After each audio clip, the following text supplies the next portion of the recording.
In the previous video, I have discussed what is database recovery and what are the different database failures. Now, in this video, we will discuss what are the different database recovery techniques. There are three techniques to recover from the database failure. First is deferred update, which means no undo redo algorithm. Second is immediate update, which means undo but no redo algorithm. And third one is shadow paging. So let us discuss these one by one.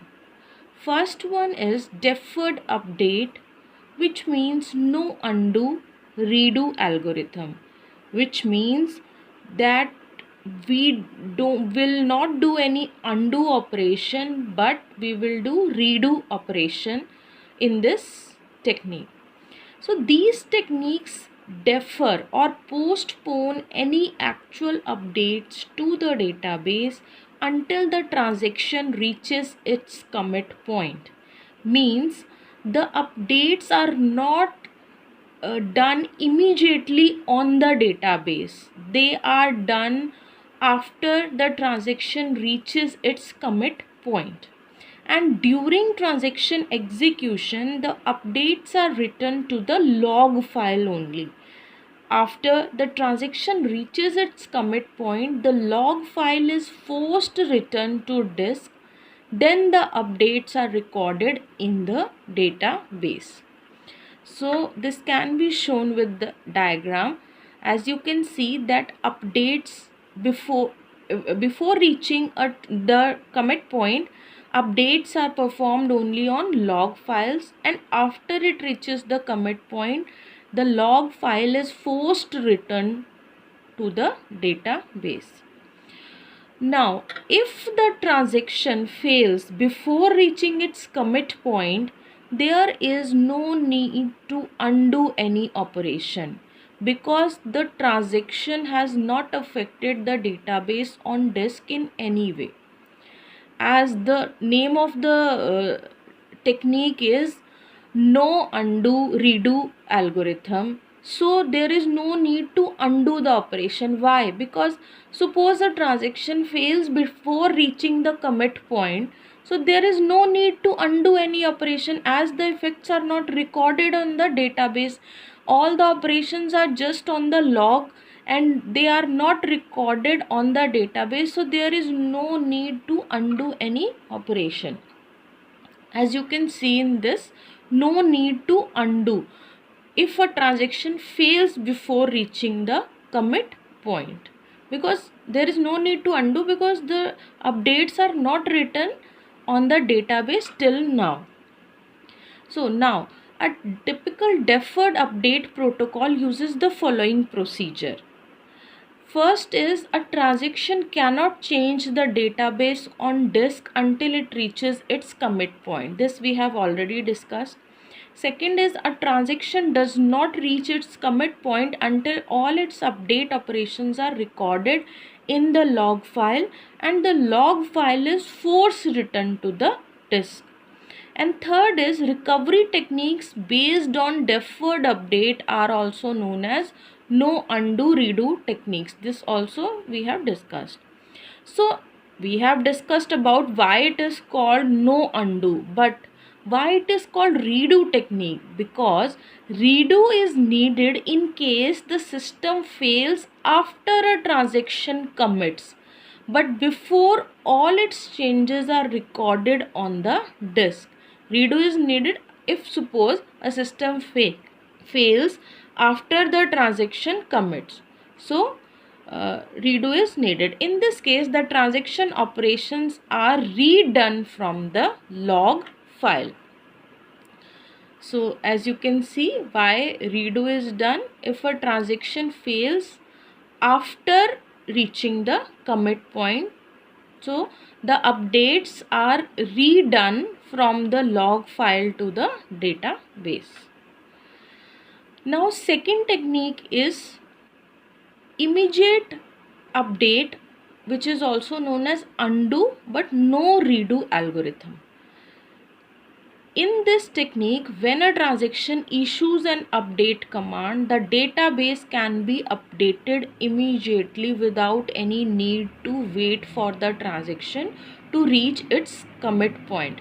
How it is difficult from deferred update technique?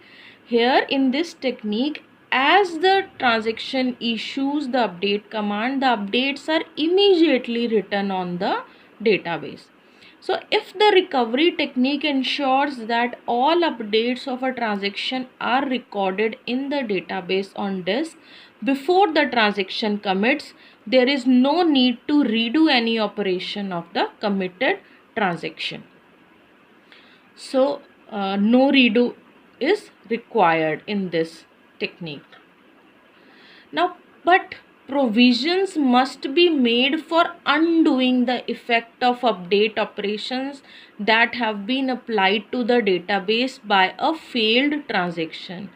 Now, why undo is required in this technique? Because updates are immediately written on the database, and in case of a failed transaction, there must be some provisions for undoing the effect of update operation. So this is done by rolling back the transaction and undoing the effect of the transaction write operation. This can be shown कि undo is required in this technique. So next is shadow paging. This technique does not require log in single user environment, but in multi-user may need log for concurrency control method. So this is very simple, as we have used the log in the previous techniques, but here in this technique does not require in single user environment, but need log for concurrency control method. In shadow paging considers that the database is partitioned into fixed length blocks which are known as pages. Page table has n entries, one for each database page, and each contain pointer to a page on the disk. So the idea in this technique is to maintain two page tables during the life of a transaction. One is current page table which resides in the main memory, and the other is shadow page table which resides in the secondary storage. So when a transaction starts, both page tables are identical. The shadow page table is never changed over the duration of the transaction. The current page table may be changed when the transaction performs a write operation, and all the input and output operations use the current page table to locate the database pages on the disk. So we don't do any changes in the current page table, only in the shadow page table, and the current page table may be changed when a transaction performs a write operation.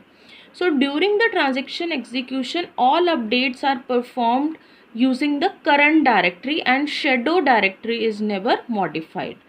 So when a write item operation is performed, a new copy of the modified database page is created and the old copy is not overwritten. So two versions of the pages updated by the transaction are kept. The new page is written elsewhere on some unused disk block, and the current directory entry is modified to point to the new disk block. So this is you can see current directory as well as shadow directory is there. So shadow directory is not updated. Advantages of shadow paging can be no overhead for writing log records. Second is no undo, no redo algorithm is required, and recovery is faster in case of shadow paging. But the disadvantages of this technique is data gets fragmented or scattered, and it is hard to extend the algorithm to allow transactions to run concurrently. So we have discussed all the three techniques of database recovery. Thank you.